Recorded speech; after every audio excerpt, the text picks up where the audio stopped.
A world on the edge of destiny. The year was one that historians would later debate, argue over, and attempt to pin down with fragile dates and crumbling records. Some placed it at the twilight of the ancient age, others at the first breath of a new era. What all agreed upon, however, was this single truth: the world stood balanced on the edge of destiny, trembling between order and chaos. Across vast continents, empires rose like mountains and cracked like dry earth beneath the weight of ambition. The known world was divided not merely by borders, but by ideologies, faiths, and unspoken fears. Power did not rest in one hand alone. It was scattered among rival kingdoms, each watching the others with suspicion, each waiting for the smallest mistake. At the heart of this fragile balance stood the Aurelian dominion, an empire forged through conquest, diplomacy, and relentless discipline. Its banners stretched from the cold northern plains to the sun-scorched southern deserts. To its citizens, Aurelian rule promised stability, law, and prosperity. To its enemies, it was an ever-expanding shadow, swallowing cultures and rewriting history in its own image. The dominion was ruled by Emperor Cashin III, a man celebrated as a peacemaker and feared as a strategist without equal. Under his reign, wars had slowed, borders had stabilized, and trade flourished. Yet peace, many whispered, was only an illusion, maintained by armies poised for battle and alliances bound by convenience rather than loyalty. Beyond Aurelia's eastern frontier lay the kingdom of Velmor, a land of ancient lineage and proud traditions. Velmor had once rivaled Aurelia in strength, but years of internal strife had weakened its crown. Now ruled by a young and untested king, Velmor survived not through power, but through treaties that could unravel at any moment. Its nobles debated endlessly, torn between resistance and submission, while spies reported every movement across the border. To the west, across stormy seas, the free cities of Thalasser thrived in wealth and political cunning. They pledged allegiance to no empire, serving instead the highest bidder. Their merchant fleets carried silk, gold, and secrets, making Thalasser both indispensable and deeply untrustworthy. The free cities smiled in public and sharpened knives in private, knowing that war among the great empires would make them richer than peace ever could. In the southern lands, the Zarun Caliphate watched patiently. Its deserts hid vast armies hardened by heat and faith.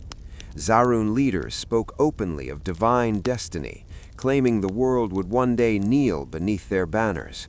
Yet for now they waited, building strength, sowing influence, and allowing their rivals to weaken each other.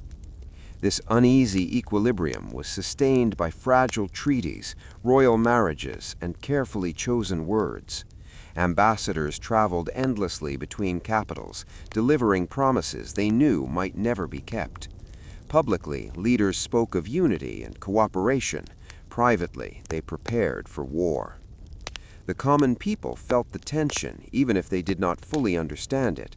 Farmers noticed heavier taxes to fund unseen armies. Blacksmiths forged weapons under the guise of infrastructure. Young men were trained not for harvests, but for battlefields they could not yet imagine. Mothers prayed not just for peace, but for delay, hoping war would come after their sons had grown, or perhaps not at all. Religion, once a unifying force, had become another fault line. The old gods were worshipped in the north, their temples built of stone and tradition. In the south and east, a newer faith spread rapidly, preaching destiny, sacrifice, and conquest. Each claimed moral authority, each believed history itself favored them.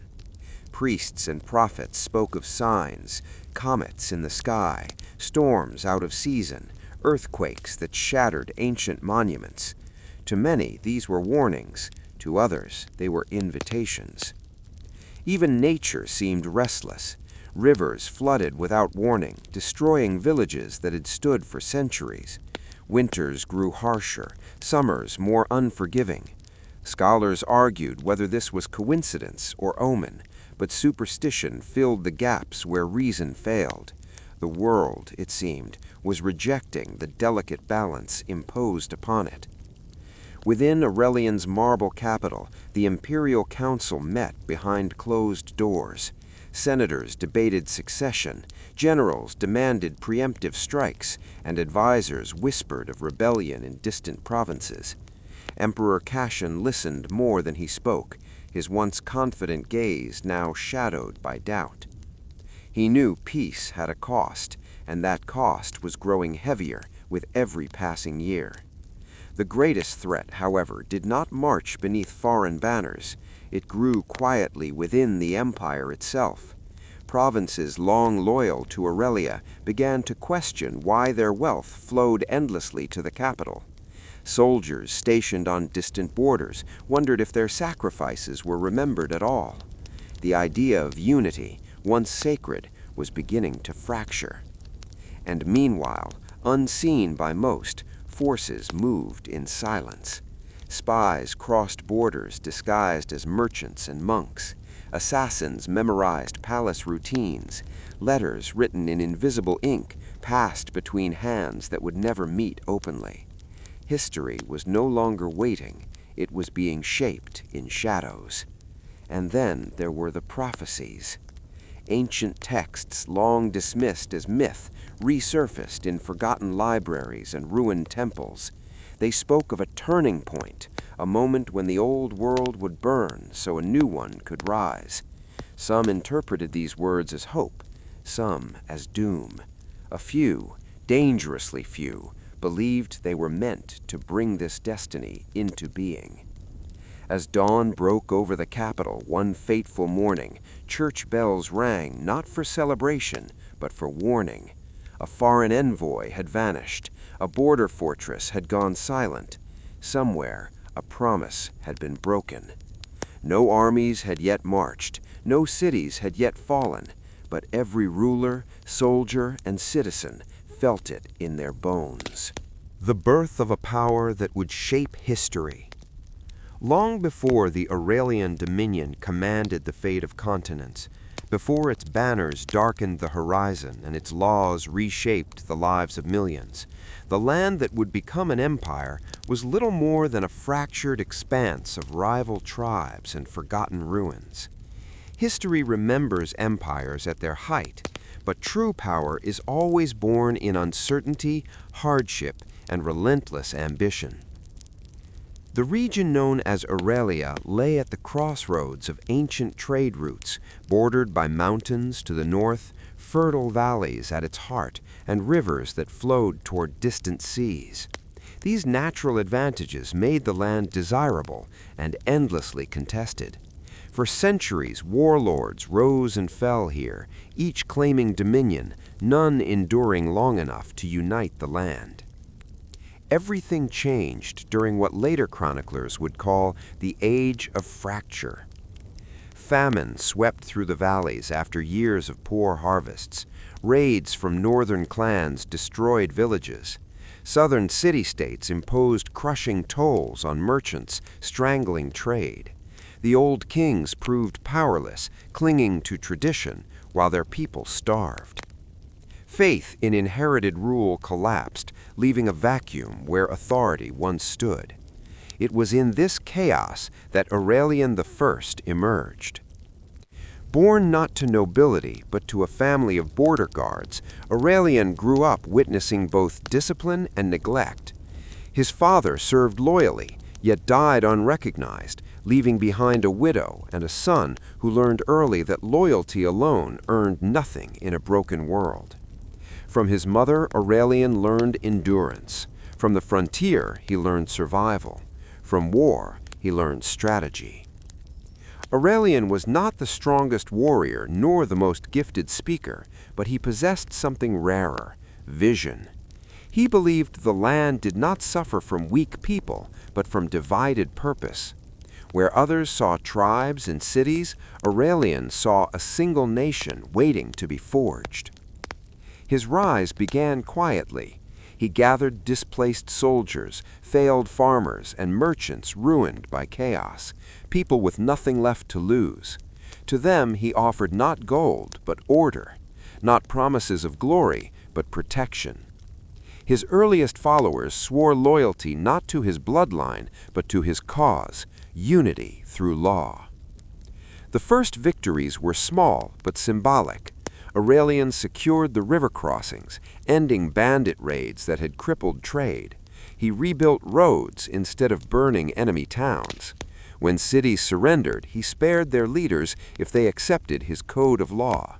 Mercy, in an age of brutality, became his most powerful weapon. Central to Aurelian's belief was the idea that power must serve stability. He rejected the old notion that rulers were chosen by the gods alone. Instead, he preached that authority was earned through service, discipline, and the ability to protect the many rather than glorify the few. This philosophy would later become known as the doctrine of balance, a principle taught in imperial academies for generations. Religion, too, played a crucial role in the empire's birth. Rather than suppress existing faiths, Aurelian incorporated them. He declared that all gods sought order over chaos, justice over cruelty. Temples were allowed to stand, but priests were required to swear loyalty to the law of the land. Faith became a pillar of unity rather than division. As Aurelian's influence expanded, so did his ambitions. He understood that an empire could not survive on ideals alone. He reorganized the military, replacing hereditary command with merit-based ranks. Soldiers were paid regularly, trained year-round, and bound by strict codes of conduct. For the first time, common citizens saw the army not as oppressors, but as protectors. The decisive moment came at the Battle of Three Valleys. Three rival kings, threatened by Aurelian's growing power, formed an alliance to crush him. Their combined armies outnumbered his forces nearly 2-1. Traditional wisdom demanded retreat. Aurelian chose confrontation, but on his terms. Using terrain, intelligence, and discipline, his forces divided the enemy alliance and defeated each army in succession. When the battle ended, Aurelian did not execute the defeated kings. Instead, he stripped them of their crowns and offered them positions within a unified council. 2 accepted, 1 refused and vanished into exile, later becoming legend and warning alike. Victory transformed Aurelian from leader to symbol. In the aftermath, representatives from across the land gathered to formalize what had already become reality. The Aurelian Charter was written, an unprecedented document outlining the rights of citizens, the responsibilities of rulers, and the supremacy of law over individual will. For the first time, power was defined, not inherited blindly. The empire that emerged was not yet vast, but it was stable. Taxes were standardized, infrastructure expanded, trade flourished under imperial protection. Most importantly, people began to identify not as tribes or cities, but as Aurelians. Yet ambition did not end with unity. Aurelian believed stability must be defended, and defense required expansion. Neighboring territories, still mired in chaos, were offered alliance or incorporation. Some accepted willingly, drawn by prosperity. Others resisted and were conquered. In both cases, the empire grew. Critics accused Aurelian of hypocrisy, of preaching peace while waging war. He did not deny it. Peace, he famously declared, is built by those strong enough to protect it. This belief would define imperial policy long after his death. Aurelian ruled for 30 decades. When he died, not in battle, but in his sleep, the empire mourned as one. His body was laid to rest beneath the Capitol, and his teachings carved into stone so they could not be altered by memory or myth. What he left behind was more than territory. He left an idea that order could be forged from chaos, that unity could outlast bloodlines, and ambition, when disciplined by law, could shape history itself. Kings, warriors, and the price of glory. As the Aurelian dominion expanded beyond its early borders, its survival no longer depended on ideals alone. It depended on men and women willing to carry those ideals into battle, into council chambers, and into the darkest corners of ambition. History would remember the empire through its kings and generals, its heroes and traitors, but behind every victory lay a price paid in blood, loyalty, and loss.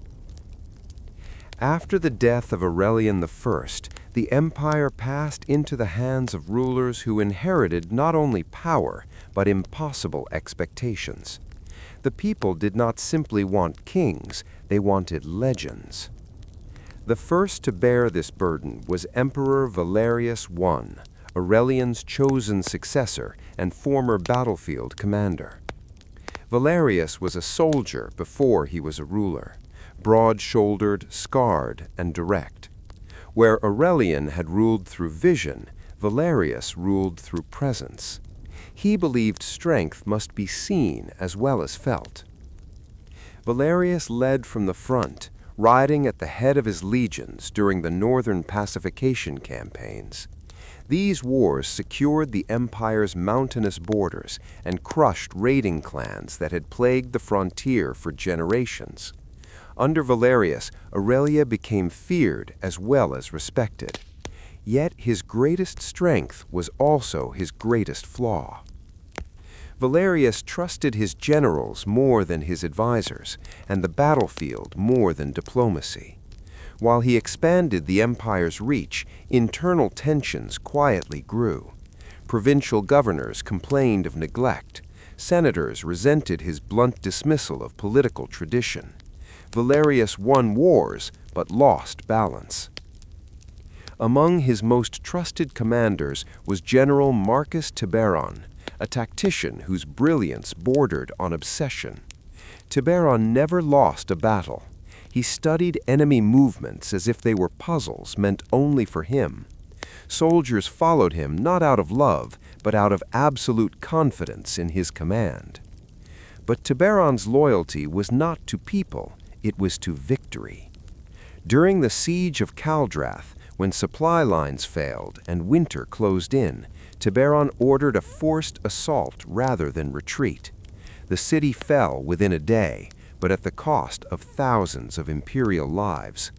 When questioned, Tiberon reportedly said, "Empires are not built by sparing blood." The victory secured a vital trade route. The loss scarred an entire generation of soldiers. Not all heroes wore armor. In the capital, Queen Livia, wife to Emperor Valerius, wielded influence through intellect and restraint. She came from a noble house that had once opposed Aurelian himself, yet she became a unifying figure in the imperial court. Where others argued for dominance, Livia argued for legitimacy. She negotiated alliances, prevented civil unrest, and protected the rights of conquered peoples within the empire. Many believed she was the true architect of stability during Valerius's reign.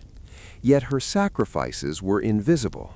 She endured isolation, constant suspicion, and the knowledge that her success would never be celebrated in triumphal parades. Her greatest failure was also her deepest wound. She could not prevent the execution of her own brother, falsely accused of treason during a time of paranoia. She remained silent to preserve the empire, choosing duty over blood. Beyond the halls of power, legends were forged in mud and fire. Lucan of the Iron Hand was born a slave in a southern province and conscripted into the imperial legions. Brutal training broke most recruits like him. Lucan survived. He learned discipline, loyalty, and restraint, the very principles the empire claimed to stand for. On the battlefield, Lucan became unstoppable. His presence turned the tide at the Battle of Red Fields, where a collapsing flank threatened total defeat. Wounded and outnumbered, Lucan held the line long enough for reinforcements to arrive. By the time the battle ended, he could no longer lift his shield. He was granted freedom, rank, and land. Yet glory brought him no peace. Haunted by the men who died beside him, Lucan refused honors and retreated from public life. He believed the empire praised victory, but forgot the cost. His story spread among soldiers as both inspiration and warning. As the empire grew, so did the ambitions of its rulers. Emperor Valerius sought immortality through expansion. He authorized campaigns deep into unfamiliar territories, pushing legions beyond supply lines and reason. Advisors urged caution. Generals obeyed orders. The result was the Eastern disaster, a prolonged campaign against a coalition of desert kingdoms that understood the land better than any outsider. Heat, disease, and guerrilla warfare decimated imperial forces. Entire legions vanished without a single decisive battle. Valerius returned in silence, his confidence shattered. The people still called him conqueror, but he no longer believed the title. His final act was one of humility. He relinquished direct command and elevated younger leaders who understood diplomacy as well as warfare. Among them was Cassian, a thoughtful general who believed strength lay in restraint. History would later know him as Emperor Cassian III, but at the time he was merely a man trying to learn from the failures of his predecessors. Valerius died soon after, not in glory, but in reflection. His reign left the empire larger, stronger, and more fragile. The warriors who survived carried invisible wounds. Veterans returned to cities that celebrated conquest but feared soldiers who reminded them of war. Some became governors, others rebels, others ghosts in crowded streets. And still, the empire demanded heroes. Glory became currency. Victories were rewarded, failures erased. Statues rose in public squares, while graves filled distant fields. Songs praised courage, not grief. Yet beneath the triumphs lay a truth few dared to speak. Every king paid for power with doubt. Every general with conscience. Every hero with a piece of their soul. Faith, fear, and the laws that ruled the people. Long after armies secured borders and kings claimed thrones, it was faith and law that truly governed the Aurelian dominion. Steel could conquer land, but belief conquered hearts, and fear ensured obedience. Together, religion, culture, and law formed the invisible architecture of the empire, holding millions together while quietly driving wedges between them. From its earliest days, Aurelia understood a dangerous truth. A people without shared meaning would eventually fracture. Aurelian I had built his empire on unity through law, but his successors learned that law alone was not enough. It needed sacred weight. It needed ritual, tradition, and a sense of destiny. The empire's dominant belief system became known as the path of order. It was not a single religion, but a carefully shaped doctrine that blended ancient gods, regional traditions, and imperial philosophy. At its center stood the belief that chaos was the greatest sin, and that stability was a divine ideal. Temples rose beside government halls, their architecture deliberately similar. Stone columns, open courtyards, and elevated altars mirrored imperial courts, sending a clear message: faith and authority were intertwined. Priests wore robes marked with imperial symbols, and magistrates often opened trials with sacred oaths. Publicly, the empire proclaimed tolerance. Local gods were allowed, ancestral rites preserved, and festivals encouraged as long as they did not contradict imperial law. Privately, anything that challenged unity was labeled dangerous. The imperial codex, the foundational law of Aurelia, governed every aspect of life. It defined citizenship, property, marriage, trade, and punishment. To the educated elite, the codex was a masterpiece of logic and balance. To the common people, it was both shield and threat. The codex promised fairness. Crimes were judged by written law, not personal revenge. Slavery was regulated, not abolished, seen as a necessary structure rather than a moral failing. Taxes were standardized, though never light. In theory, all citizens stood equal before the law. In practice, equality bent under influence. Nobles exploited legal loopholes, governors delayed justice in distant provinces, and the law itself evolved to serve imperial needs. New amendments quietly expanded state power, justified as protection against rebellion and heresy. Fear became an instrument of governance. The Order of the Veil, a secretive internal authority, was created to protect the empire from ideological threats. Officially, it hunted traitors. Unofficially, it monitored priests, scholars, and storytellers. A careless word in a public square could bring silent watchers to one's door. Heresy was defined not by theology, but by disobedience. Those who claimed divine visions opposing imperial authority were arrested. Some disappeared. Others publicly repented in ceremonies designed as warnings. Yet the people believed. Or perhaps they needed to believe. Festivals filled the imperial calendar, each blending joy with loyalty. The day of founding celebrated Aurelian I as both hero and chosen instrument of order. Children recited oaths to the empire. Elders told stories of chaos before unity, and sacrifices were offered, not for conquest, but for peace. Cultural traditions varied across the dominion. In the northern provinces, Stoic rituals honored endurance and discipline. In the southern lands, vibrant ceremonies celebrated survival and fertility. Music, dress, and language differed, but imperial education standardized values. Schools taught history as moral instruction. The past was not merely recorded, it was curated.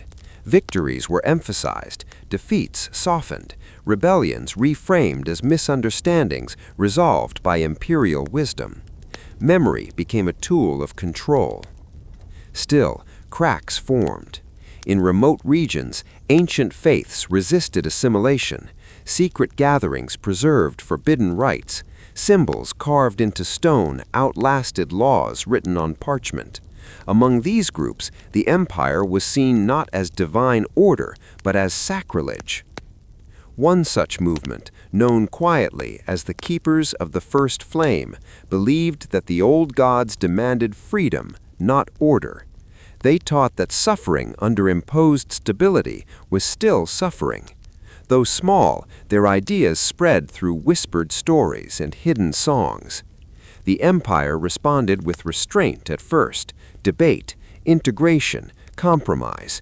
When that failed, it responded with force. Public trials became spectacles. Priests denounced heretics. Magistrates cited the codex. Crowds watched, torn between fear and sympathy. Justice was performed as theater, reinforcing authority through ritual humiliation and controlled mercy. Yet not all divisions were born of faith. Class, too, shaped belief. Citizens of the capital experienced law as protection. Those in border provinces experienced it as burden. Soldiers saw faith as justification. Farmers saw it as demand. Even within the ruling elite, doubts surfaced. Scholars questioned whether stability justified oppression. Judges argued over the morality of inherited guilt. Some priests privately admitted fear that the path of order had become less about harmony and more about obedience. But silence prevailed. To speak was to risk everything. The empire endured because most people accepted its rules, feared its punishments, and found comfort in its rituals.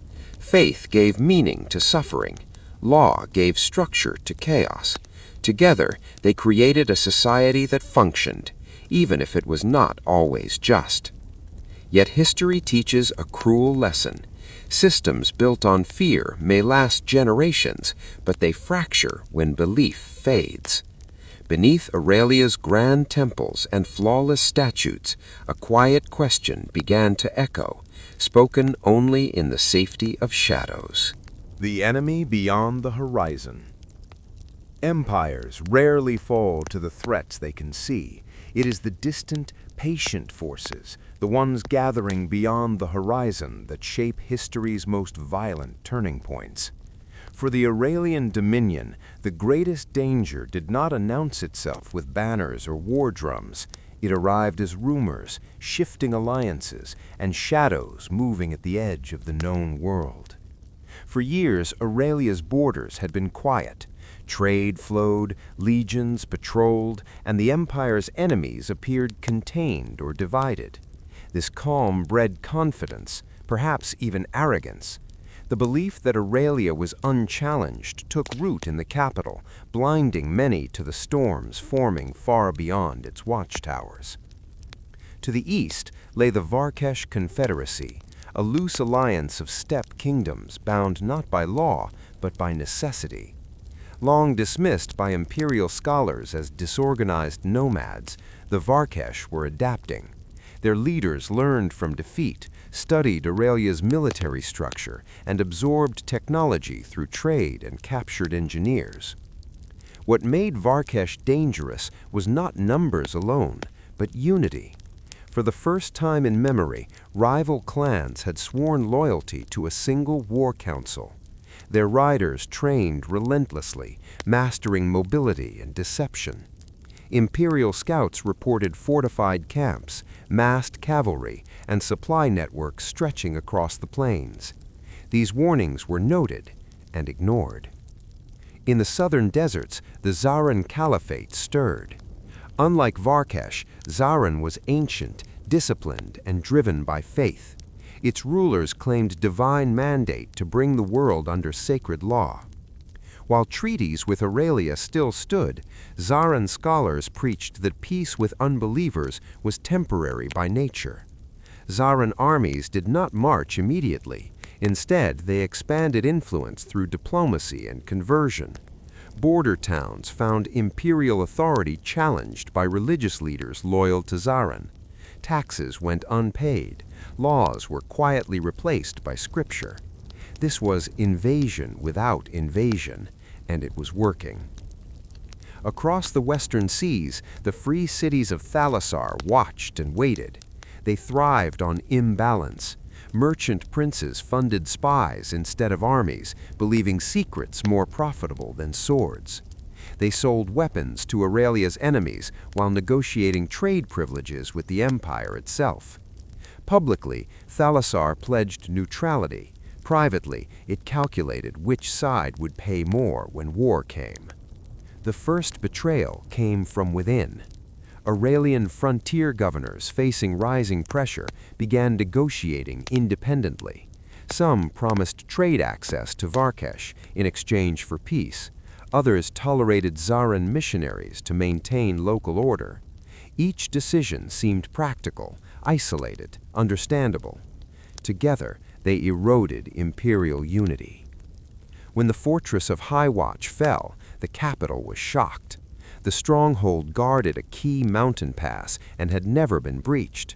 Official reports blamed an overwhelming Varkesh assault. The truth, uncovered too late, was worse. A trusted commander had opened the gates in exchange for protection for his family and future title under the Confederacy. The act shocked the legions. Loyalty, once unquestioned, was now uncertain.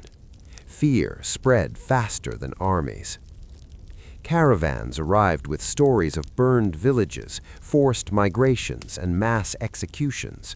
Refugees flooded imperial cities, bringing panic and resentment. Food prices rose, soldiers were redeployed. The illusion of distance collapsed. In the Imperial Council, debates turned bitter. Some demanded immediate war, total, unforgiving. Others urged caution, warning that fighting on multiple fronts would doom the empire. Emperor Cassian III listened, weighing each argument against memories of past disasters. Cassian understood something his advisors did not. This was not one enemy, but many, and not all wore foreign colors. Spies confirmed what many feared. Thalassarian agents had bribed officials. Zaran scholars had influenced imperial priests. Varkesh envoys had secured secret pacts with border lords. The empire was surrounded not only by armies, but by ideas that challenged its authority. The first official clash came not on land, but at sea. Aurelian patrol ships intercepted Thalassarian vessels carrying weapons marked for Zaran ports. Thalassar denied involvement. Aurelia seized the cargo. Within days, trade routes collapsed and economic retaliation followed. No declaration of war was issued. None was needed. In the east, Varkesh forces tested imperial defenses, striking supply lines and retreating before legions could respond. In the south, Zaran-led uprisings forced Aurelia to fight its own citizens. In the west, Thalassar tightened its grip on commerce, weakening the empire without spilling blood. For the first time in generations, Aurelia faced a future it could not control. The people felt it. Night watches doubled. Temples prayed for protection. Children trained with wooden swords. The empire prepared not just for battle, but for survival. And still, worse was coming.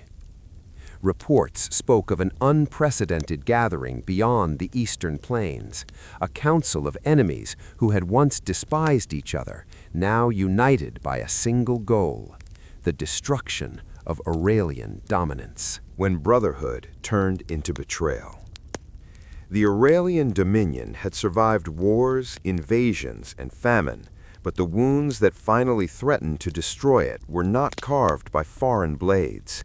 They were inflicted from within, by ambition disguised as loyalty, by fear masquerading as duty, and by brothers who turned against one another in the pursuit of power. History would later mark this era as the moment when unity began to rot from the inside. At the heart of the empire stood Emperor Cassian III, a ruler shaped by caution rather than conquest. He believed that Aurelia's greatest strength lay in restraint, balance, and law. But restraint in a time of crisis was often mistaken for weakness. The first fractures appeared in the Imperial Council. Once a chamber of debate and reason, it became a battlefield of whispers and alliances. Senators formed factions, each claiming to protect the empire while secretly advancing their own interests. One group demanded aggressive expansion to crush external threats. Another pushed for isolation and internal reform. A third, more dangerous than the rest, sought control regardless of outcome. Leading this faction was Senator Decimus Varro, a man of sharp intellect and boundless ambition. Varro publicly praised Cassian's wisdom while privately undermining his authority. He believed the empire needed not balance but domination, and that Cassian was unfit to deliver it. Varro's power did not come from armies but from influence. He controlled grain contracts, military funding, and key judicial appointments. Governors owed him favors. Generals sought his approval. Slowly, loyalty to the emperor was replaced by loyalty to individuals. The legions felt it first. Units stationed far from the capital received conflicting orders, some signed by the emperor, others by council decree. Pay arrived late, supplies vanished. Officers questioned which authority truly ruled. Brotherhood among soldiers, once sacred, gave way to suspicion. In the northern provinces, tensions erupted into open conflict. General Aurelianus Cor, a celebrated commander and hero of past campaigns, refused to follow orders he believed endangered his troops. When recalled to the capital to answer charges of insubordination, he refused. His justification was simple: the empire was betraying its soldiers. Cor declared himself protector of the north, claiming temporary authority to defend the region until order was restored. Many legions followed him, not out of rebellion, but out of trust. What began as protest became defiance. The empire now faced civil war. Cassian hesitated. To march against Cor was to shed imperial blood. To allow defiance was to invite fragmentation. His delay proved costly. Senator Varro seized the moment. He accused Cassian of weakness and secretly armed rival commanders, promising them power in the new order. Propaganda spread through cities and barracks alike, framing Cor as traitor and Cassian as incapable. Truth dissolved beneath competing narratives. When fighting finally broke out, it was brutal and personal. Former comrades met on opposite sides of the battlefield. Banners that once stood together now faced each other across blood-soaked fields. Soldiers hesitated before striking men they had trained beside for years. Many battles ended not with victory, but with mutual exhaustion and despair. The War of Fractures, as it became known, consumed the empire.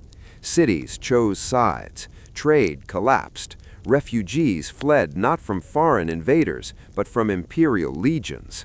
Law lost meaning as survival took precedence. The ideals that once unified Aurelia, order, justice, balance, were invoked by all sides and honored by none. In the capital, betrayal reached its peak. Evidence emerged that Varro had engineered the crisis, funding rebellions, sabotaging negotiations, and manipulating both sides to weaken Cassian. When confronted, Varro denied nothing. He claimed his actions were necessary sacrifices for a stronger empire. Before Cassian could act, Varro struck first. Imperial guards loyal to Varro attempted a coup, seizing key buildings and declaring Cassian removed for the security of the state. The city descended into chaos. Street fighting erupted. Temples burned. The illusion of imperial control shattered. Cassian escaped with the help of loyalists and sought refuge among common citizens, men and women who still believed in the empire's founding principles. For the first time, the emperor saw the consequences of elite ambition borne by the powerless. Meanwhile, General Cor marched south, not to seize the throne, but to end the bloodshed. He issued a single proclamation: the empire must return to law or collapse entirely. The final confrontation occurred outside the capital. Three forces stood opposed: Cassian's loyalists, Varro's coup forces, and Cor's legions. No enemy beyond the horizon could have designed a more perfect destruction. The battle lasted a single day. When it ended, Varro lay dead, executed by his own guards who realized too late they were expendable. Cor was mortally wounded while defending civilians trapped between armies. Cassian survived, but at a terrible cost. Victory felt hollow. The empire stood united in name only. Trust was broken. Institutions were damaged beyond repair. Veterans returned to provinces that no longer believed in the capital. Governors ruled as kings. Laws were enforced selectively. Cassian reclaimed the throne, but he no longer ruled an empire bound by brotherhood. He ruled a realm held together by exhaustion. History would judge this era harshly, not because Aurelia lacked strength, but because it lacked loyalty. Brotherhood had turned into betrayal, not through hatred, but through ambition unchecked by principle. The greatest lesson of the War of Fractures was cruelly simple. An empire can survive enemies at its gates. It rarely survives enemies in its heart. The Great War that changed everything. By the time the Great War began, The Aurelian dominion was already wounded. Civil conflict had drained its strength, trust had eroded, and the illusion of invincibility was gone. Yet history's cruel irony is this: it is often at its weakest that an empire is forced into its most defining struggle. The war that followed would reshape borders, beliefs, and the fate of millions, and nothing that came after would ever be the same. The war did not begin with a single declaration. It unfolded as a convergence of crises long ignored.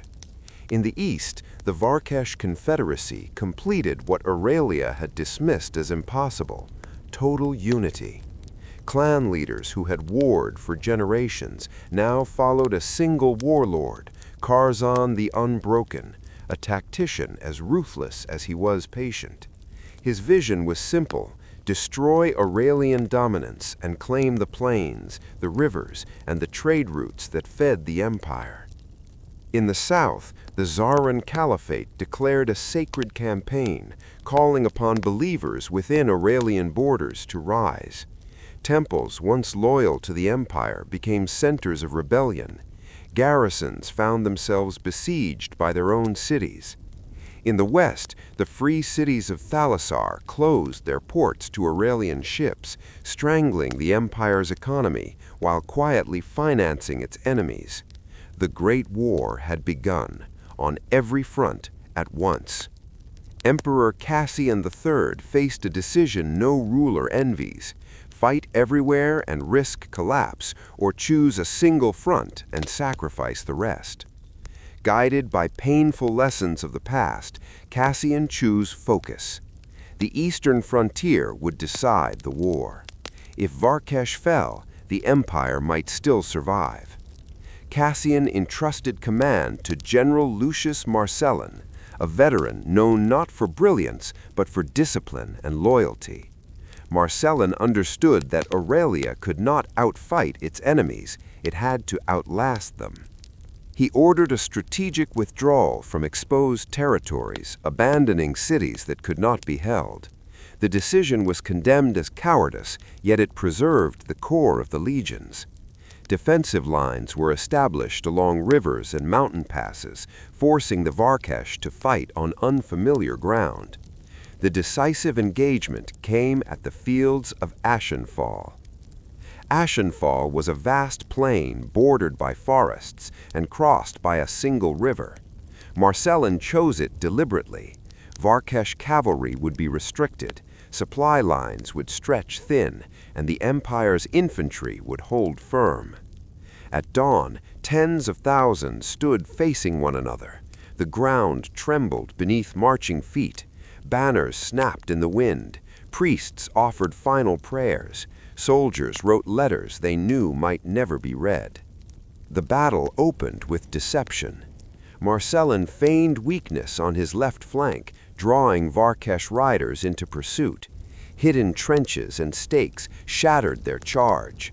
Archers emerged from the forests, cutting down those who tried to retreat. The plains filled with smoke, screams, and blood. Karzan adapted quickly. He ordered massed infantry assaults, accepting horrific losses to break imperial lines. Hand-to-hand combat followed, brutal, chaotic, and merciless. Men fought not for glory, but for survival. The river ran red by midday. Courage emerged in unexpected places. A standard-bearer held his banner aloft, despite mortal wounds, rallying a collapsing cohort. A medic stayed behind enemy lines to tend the wounded, knowing capture meant death. Entire units stood their ground until none remained. By nightfall, the battlefield was unrecognizable. Ashenfall burned. The fighting continued for 3 days. Each side suffered staggering losses.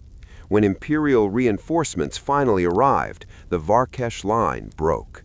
Karzan himself was slain, refusing surrender to the last. The empire had won. But victory carried a terrible cost. Nearly half of Aurelia's remaining legions were dead or wounded. Cities abandoned during the retreat were destroyed. Famine followed as trade routes collapsed. The southern front worsened as Tsaran forces exploited imperial weakness. The Great War did not end conflict, it transformed it. Aurelia no longer sought dominance, it sought survival. In the aftermath, the empire signed humiliating treaties. Borders were reduced. Provinces gained autonomy in exchange for loyalty. The dream of endless expansion died at Ashenfall. Emperor Cassian returned to the capital not as conqueror, but as guardian of what remained. Triumph parades were canceled. Mourning rituals filled the calendar. Every family had lost someone. The empire's identity shifted. War was no longer celebrated, it was feared. Veterans carried trauma into civilian life. Fields lay unplanted. Children grew up without fathers. The cost of victory became impossible to ignore. Historians would later debate whether the Great War saved Aurelia or doomed it. What none could deny was its impact. The world after Ashenfall was smaller, harsher, and more uncertain. Empires across the continents learned a lesson written in blood. Even the mightiest power can be brought to its knees, and survival is sometimes the greatest victory of all. The fall of giants and the silence of the throne. The Great War ended not with celebration, but with exhaustion. When the swords were finally sheathed and the banners lowered, the Aurelian dominion stood victorious in name, yet hollow in spirit. The giants of history, kings, generals, and ideals began to fall, one by one, leaving behind silence where once the voice of empire had thundered. The first collapse was not of stone, but of authority. Emperor Cassian III returned to the capital to find a city changed beyond recognition. The grand avenues were crowded with refugees. Temples overflowed with mourners rather than worshippers. The Senate Hall, once the heart of governance, echoed with arguments that led nowhere. Power still existed, but belief in it did not. Cassian ruled an empire that no longer trusted rulers. Provincial governors delayed orders citing local necessity. Military commanders requested autonomy, unwilling to sacrifice their remaining troops for distant decrees. The law, once sacred, became negotiable. The throne remained occupied, but it was no longer obeyed. Cities began to fall without battle. Along the eastern frontier, abandoned strongholds were seized by former allies and rival kingdoms alike. Garrisons, unpaid and demoralized, surrendered in exchange for safe passage. Walls that had resisted armies crumbled through neglect rather than siege. The city of Valathar, jewel of the eastern trade routes, fell in a single night. Its gates were opened by citizens who believed imperial protection was an illusion. No foreign army marched in triumph. Instead, chaos claimed the streets, looting, fires, and vengeance unleashed by years of fear. In the south, Tsaran-influenced provinces declared independence under religious banners. Imperial symbols were torn down, statues of emperors were shattered. What Aurelia lost there was not territory alone, but identity. The people no longer knew who they were. Leadership fractured as blame replaced unity. Surviving generals accused the court of betrayal. Senators accused the military of failure. Priests argued whether the gods had abandoned the empire or the empire had abandoned the gods. Every explanation offered comfort to one group and condemnation to another. Cassian withdrew from public appearances. Once known as a thoughtful ruler, he became a distant figure, a shadow behind palace walls. Advisors urged him to act decisively, dissolve the Senate, crown a successor. Cassian did nothing. The throne grew silent. Many interpreted his silence as wisdom, more saw it as surrender. The greatest loss was not the fall of cities, but the collapse of hope.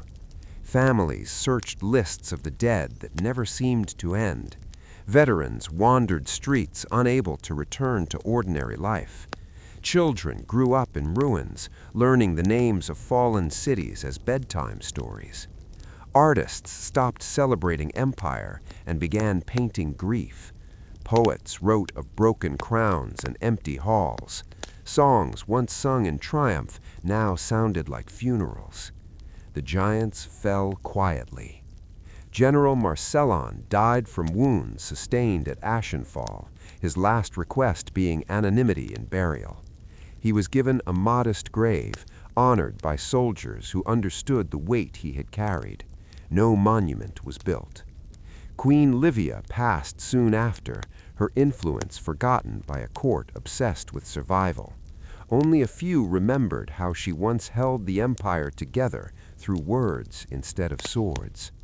Cassian outlived them all. One morning, without ceremony, he abdicated. The announcement was brief, written in his own hand. He named no heir, leaving the Senate to decide the future. He walked out of the palace unguarded, dressed not as emperor, but as citizen. The throne stood empty. For days, no one dared sit upon it. The silence that followed was heavier than any proclamation. Without a voice to command it, the empire drifted. Provinces declared independence, others formed leagues for mutual defense. The idea of Aurelia, once unthinkable to abandon, faded into memory. The capital did not burn, it simply aged. Marble cracked, gold tarnished, gardens overgrew monuments. Life continued, indifferent to former glory. Historians would later argue whether Aurelia truly fell or merely transformed. Borders shifted, laws evolved, new powers rose from its remnants. But for those who lived through it, the truth was simpler. Survivors, secrets, and the erased truth. When the Aurelian dominion finally fractured beyond repair, the world did not end. It continued, quietly, unevenly, and without regard for the empire that had once claimed eternity. Kingdoms rose from its ruins, borders shifted, and new flags replaced old banners. Yet beneath this visible transformation lay a deeper aftermath, one shaped not by conquest, but by memory, by what was preserved, what was hidden, and what was deliberately erased. The survivors carried the truth. They were not the rulers or the generals whose names filled official chronicles. They were scribes who burned forbidden records, soldiers who deserted forgotten fronts, priests who buried sacred texts beneath ruined temples, and citizens who remembered a different version of history than the one later taught. In the years following the fall, a new order emerged, not unified, but practical. The Senate, weakened and distrusted, reorganized itself into a council of regional powers. Provinces became city-states. Former governors crowned themselves kings. The idea of empire was quietly abandoned, spoken of only in the past tense. To legitimize this new world, history had to be rewritten. The imperial archives, once the most guarded institution in Aurelia, were sealed. Access was restricted to approved scholars whose loyalty lay with the new regimes. Thousands of documents vanished. Some were destroyed to prevent unrest. Others were altered, names removed, causes simplified, blame redirected. Emperor Cassian III became a footnote rather than a figure. His attempts at restraint were recast as indecision. The War of Fractures was blamed solely on military arrogance, not political manipulation. The Order of the Veil officially ceased to exist, its records mysteriously missing. Truth, it seemed, was inconvenient. Beyond the capital, knowledge disappeared more quietly. Imperial academies closed, their libraries looted or abandoned. Scientific treatises, Engineering designs and legal commentaries were scattered across the countryside, repurposed as firewood or sold for coin. Skills once standardized across the empire became rare, guarded by guilds or forgotten entirely. Bridges collapsed because no one remembered how to maintain them. Aqueducts dried up, roads cracked and vanished beneath weeds. Civilization did not collapse overnight, it eroded. Among the survivors were those who refused to let memory die. One such group called themselves the Witness Circle. They were former scribes, judges, and teachers who had served the empire and understood its contradictions. They did not seek to restore Aurelia, nor did they defend its crimes. Their mission was preservation, not of power, but of truth. They traveled in secrecy, recording testimonies from veterans, refugees, and priests. They wrote of battles lost and won, of laws that protected and oppressed, of faith that unified and divided. Their records were not flattering, but they were honest.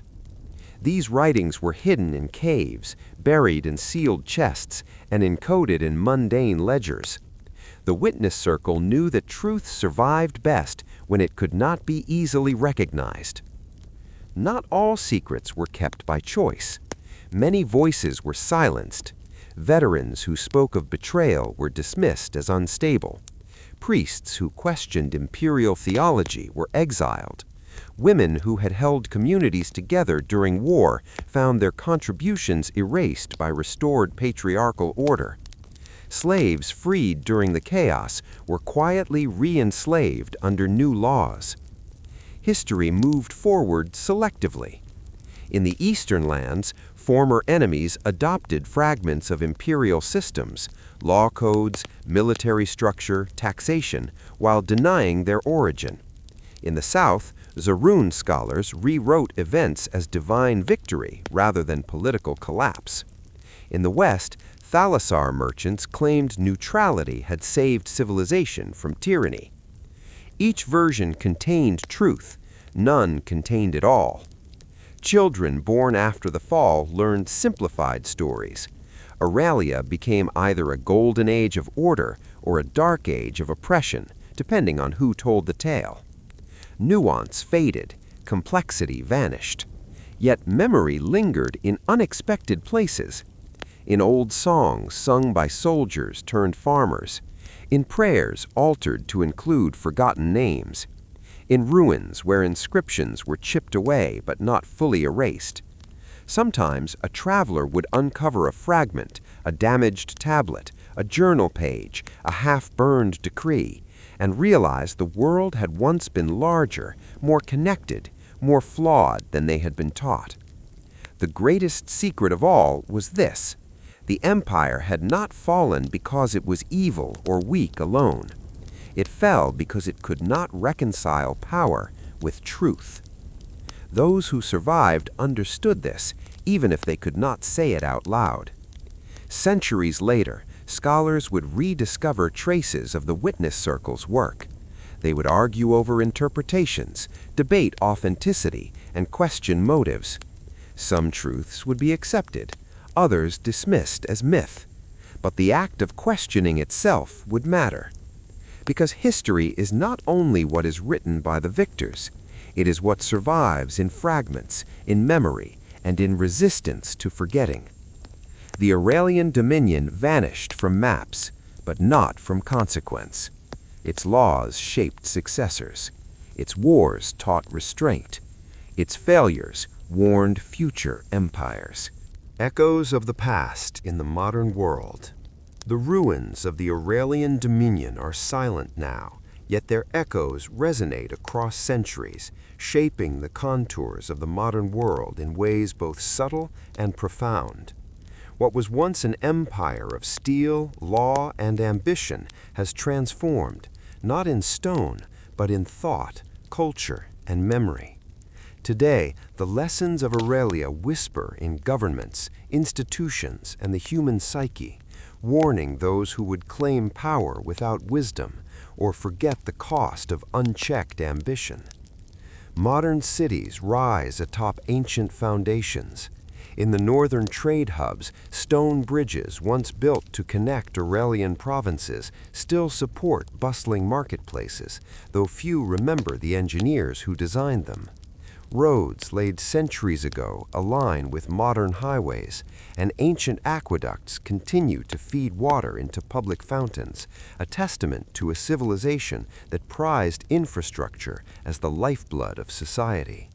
These relics are more than curiosities, they are lessons in vision, planning, and long-term governance. Law, too, bears the imprint of Aurelia.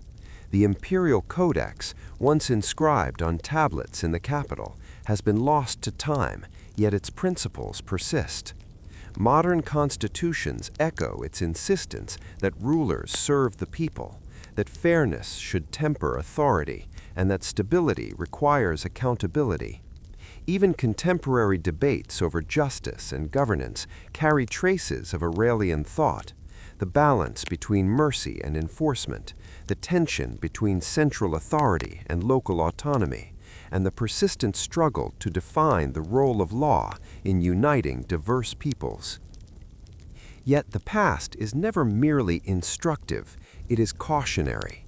History remembers the empire's internal fractures and betrayal as sharply as it does its victories. Modern politics continues to bear the scars of these lessons.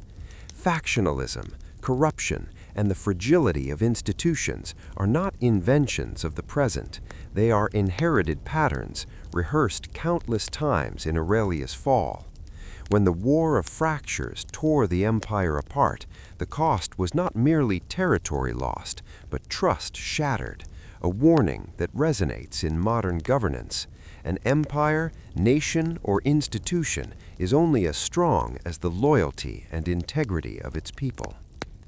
Even in culture, Aurelia survives. Literature, theater, and art are riddled with allegories drawn from its history.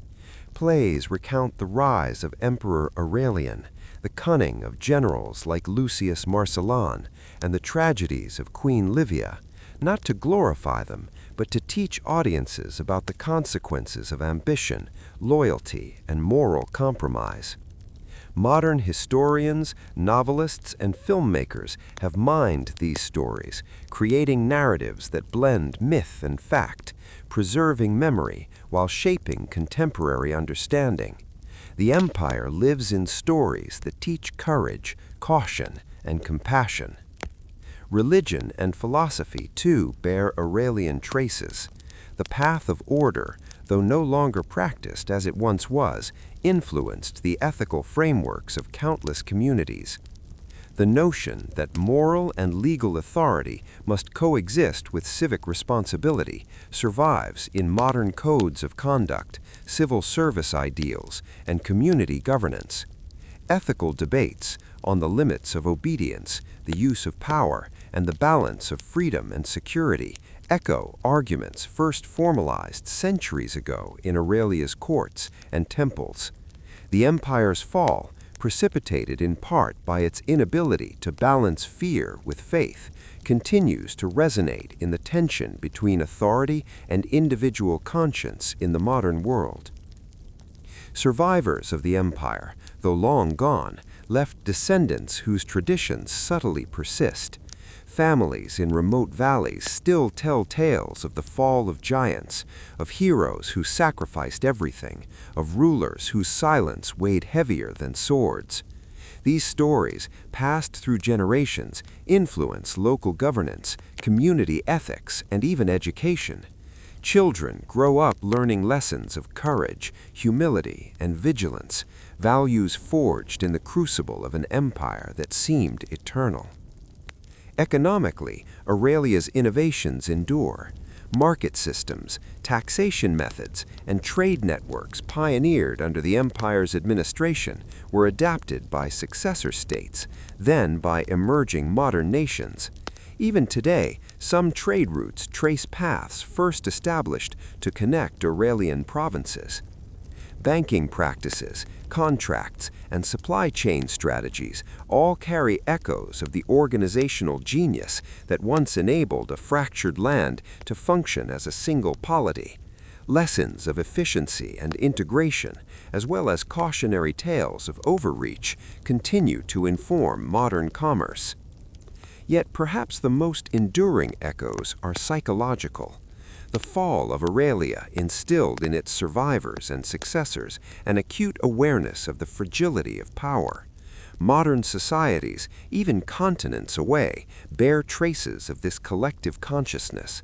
Leaders are cautioned to consider the human cost of decisions. Citizens understand that complacency can invite tyranny. Historians remind all that memory is selective and truths are often buried beneath convenience or fear. Every modern revolution, reform, or rebellion carries the shadow of Aurelia, proof that power untempered by justice and wisdom is fleeting. In a broader sense, the empire's legacy is philosophical. The rise and fall of Aurelia demonstrates the impermanence of even the mightiest constructs and the resilience of ideas. Civilization itself is a cycle of creation, consolidation, corruption, and renewal. Modern thinkers, scholars, and policymakers draw lessons from these cycles, that societies must adapt, that institutions must evolve, and that history's failures are guides, not mere stories. Aurelia teaches humility to the powerful and vigilance to the governed. Even in warfare and strategy, the empire survives. Military academies study campaigns like the Battle of Ashenfall, not only for tactics, but for human cost. Modern leaders analyze strategy alongside logistics, morale, and diplomacy, the same lessons that General Lucius Marcellan applied centuries ago. The ethics of command, the balance between obedience and conscience, and the cost of victory continue to inform military theory and practice worldwide. Finally, the Aurelian dominion lives in the imagination. Its ruins inspire wonder, its failures teach humility, and its triumphs encourage ambition tempered by responsibility. Every city built on its foundations, every law influenced by its codex, and every story that echoes its rise and fall serves as a bridge between past and present. Modern society, in its art, governance, and culture, continues to grapple with the same challenges, balancing order with freedom, ambition with morality, loyalty with justice. The empire's lessons are timeless because human nature is unchanged. In short, the modern world is Aurelia's heir, not by inheritance of power, but by inheritance of consequence. The triumphs, mistakes, and silenced truths of that empire ripple through time, warning that greatness carries responsibility, that ambition without wisdom is perilous, and that even the mightiest throne can fall into silence. History, as the people of the modern world are reminded, is not merely the past, it is a living dialogue, an echo of decisions, sacrifices, betrayals, and courage. The Aurelian dominion, though centuries gone, continues to speak if we are only willing to listen.